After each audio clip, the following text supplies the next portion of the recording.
setiap ibadah dalam agama kita mempunyai tekanan yang berbeda, stressing yang tidak sama. Ada ibadah itu disebut ibadah qalbiyah, ibadah hati. Anggota badan sekalipun tidak banyak ikut berperan.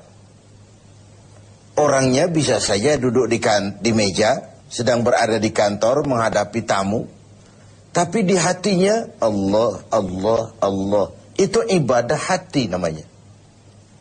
Dia bisa berdiri di tepi pantai, melihat lautan luas terhampar membiru. Bukan main lautan ini. Kalau laut saja begini hebat, apalagi yang bikin laut. Wisata seperti itu berpahala. Karena dia tidak mengagumi laut, dia mengagumi yang bikin itu laut. Dia melihat gunung tinggi menjulang ke angkasa, bukan main gunung. Kalau gunung saja begini hebat, apalagi yang bikin itu gunung. Dia tidak memuja dan memuji gunung, dia puja, dia puji yang bikin itu gunung. Wisata rohani namanya. Berpahala. Ini ibadah qalbiyah, ibadah hati. Zikir khafi, zikir yang tersembunyi. Tangannya nulis, ngadepi tamu, tapi hatinya subhanallah, alhamdulillah, wa la ilaha illallah, wallahu akbar. Zikir khafi, zikir yang tersembunyi, ibadah hati. Ada pula ibadah qalbiyah badaniyah. Selain hati, anggota badan. Harta tidak terlalu berperan, tidak terlalu berperan.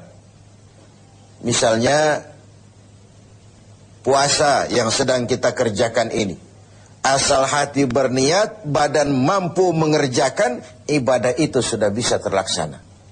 Sholat, walaupun pakai ada unsur harta, tapi kan tidak seberapa. Sarung, penekanannya tetap hati dan badan. Ada pula ibadah itu disebut qalbiyah, badaniyah, maliyah. Hati, badan, harta. Semua komponen. Ini seperti ibadah haji misalnya. Hati berniat, badan melaksanakan, harta dikeluarkan, baru bisa terlaksana ibadah itu. Kurang salah satunya, sulit terlaksana. Hati kepengen betul pergi haji. Badan sehat. Uang tidak punya, selamat ngelamun. Uang banyak, badan sehat, hati tidak kepengen. Oh, liburan akhir tahunnya sih New York, London, Paris, Rome. Tapi ke Mekah tidak pernah sampai. Nah, yang mau kita bicarakan sore ini, ibadah yang justru tekanannya kepada harta, disebut ibadah maliyah. Ibadah harta. Memang harta yang diminta untuk dikeluarkan dalam melaksanakan ibadah itu. Yaitu zakat, infak, dan sedekah. Kesenjangan yang alami adalah sunnatullah. Quran menjelaskan itu. Kami lebihkan rezeki sebagian kamu dari yang lain. Ada yang kaya, ada yang miskin. Ada yang alim, ada pula yang awam. Itu sunnatullah, itu natural of law. Kenapa kesenjangan kita permasalahkan? Karena kesenjangan yang terjadi, kesenjangan struktural. Kita juga menyadari bahwa pemerataan bukan menciptakan manusia Indonesia dengan standar ekonomi yang sama ala komunisme. Rumahnya sama semua, semua punya mobil, semua gajinya sekian. Tidak. Allah melebihkan rezeki sebagian kamu dari yang lain. Bukan persamaan model komunisme. Kesenjangan adalah sunnatullah. Allah lebihkan rezeki sebagian kamu dari yang lain.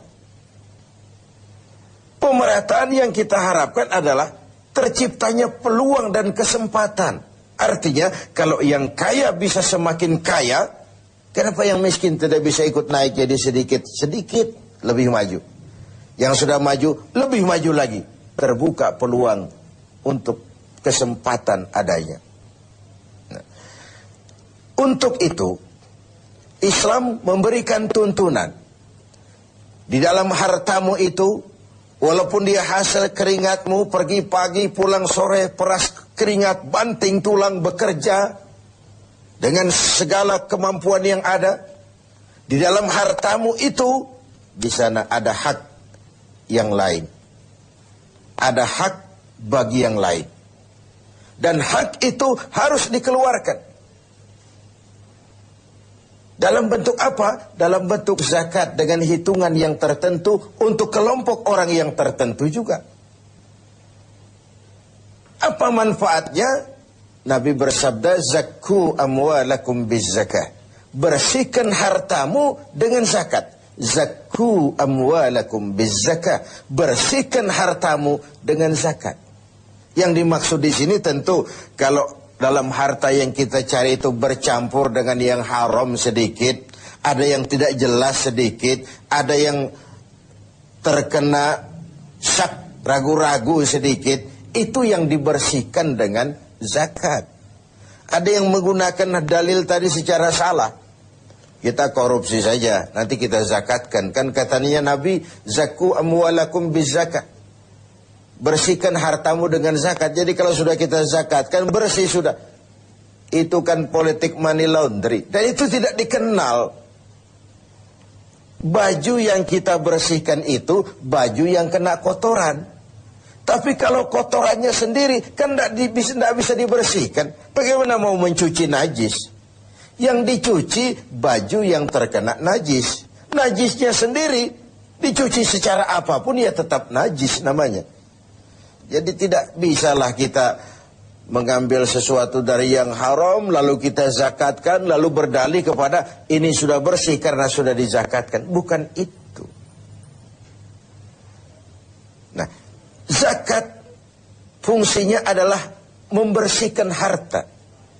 Ibarat bangunan rumah, zakat itu semacam pintu, jendela, lubang angin, AC, kamar mandi, yang fungsinya membersihkan. Membersihkan harta kita kalau dia zakat mal. Membersihkan jiwa kita kalau dia zakat fitrah. Membersihkan tanam-tanaman kita kalau dia zakat zuru'. Membersihkan barang tambang kita kalau dia zakatul ma'adin. Dan seterusnya, dan seterusnya. Nah, kalau kita tidak laksanakan, tidak kita tunaikan, maka Allah akan mencabut keberkahan dari harta yang kita miliki itu. Untuk zakat memang ada haul, ukuran waktunya, dan nisab, ukuran dari jumlah yang harus dikeluarkannya. Terikat dia oleh haul dan nisab. Sedangkan infak tidak ada nisabnya, tidak ada ukuran berapa harus dikeluarkan. Tapi dia terikat oleh sebuah kondisi. Objek sedang berhasil, rezeki sedang lancar, atau mendapat sesuatu yang rezeki yang tidak disangka-sangka, infak. Sedekah tidak terikat apapun, anytime kita bisa melakukannya. Ini ketiganya, baik zakat, infak, sedekah, disebut ibadah maliyah, ibadah harta, ibadah yang memang tekanannya kepada harta itu. Pemirsa TV7 yang berbahagia, keberkahan terletak pada bagaimana kita mencari harta dan membelanjakannya dengan benar. Keberkahan terletak pada mereka yang menerima, mendoakan kita. Bersyukurlah manusia kalau dia oleh Allah dijadikan berfungsi sebagai keran air yang menyimpan tapi tidak untuk dirinya, menyimpan tapi disalurkan kepada mereka yang memang memerlukannya. Bagian dari pendidikan puasa adalah tumbuhnya kepekaan sosial. Kepekaan melahirkan kepedulian, dan kepedulian dibuktikan di minggu-minggu akhir Ramadan ini dengan kewajiban membayar zakat, infak, setidaknya sedekah. Nah, pada sisi lain, ketika ada ajaran untuk mengeluarkan zakat, ini kan sebenarnya sudah anjuran juga dari Islam. kau harus punya ekonomi yang kuat supaya kau bisa bayar zakat. Kau harus jadi berhasil, kau harus jadi orang mampu, kau harus mapan supaya kau bisa bayar itu zakat. Tangan di atas lebih baik daripada tangan di bawah. Memberi lebih baik daripada meminta. Walaupun kedua-duanya tentu kalau sama-sama ikhlasnya pun bukan hal yang hina. Pemirsa TV7 yang berbahagia. Ada kaidah lil wasail hukmul maqasid. Alat dan tujuan menduduki hukum yang sama. Kalau kita diperintahkan sholat dan menutup aurat lebih dahulu sebagai syarat sahnya sholat, kan kita disuruh sama dengan tidak langsung, kau harus punya industri tekstil, supaya haji kau bisa ihram, supaya sholat kau bisa pakai sarung, kau harus punya industri tekstil. Kau pergi haji kemana? Ke Mekah. Kau harus kuasai teknologi canggih, bikin pesawat, karena kau nggak mungkin berenang dari Indonesia ke Jeddah. Kau harus bayar zakat. Itu artinya apa? Kau harus punya ekonomi yang mapan. Kau harus berhasil supaya kau jadi pelaksana zakat, bukan penerima zakat. Kalaupun hari ini, tahun ini, berdiri pada barisan yang menerima zakat, tanamkan di hati, sekarang saya pada barisan yang menerima zakat. Saya akan berjuang sepenuhnya agar tahun depan saya pindah menjadi orang yang membayar dan mengeluarkan zakat. Semoga di akhir Ramadan minggu ini kita dapat melaksanakan ibadah harta sesuai dengan kemampuan kita masing-masing.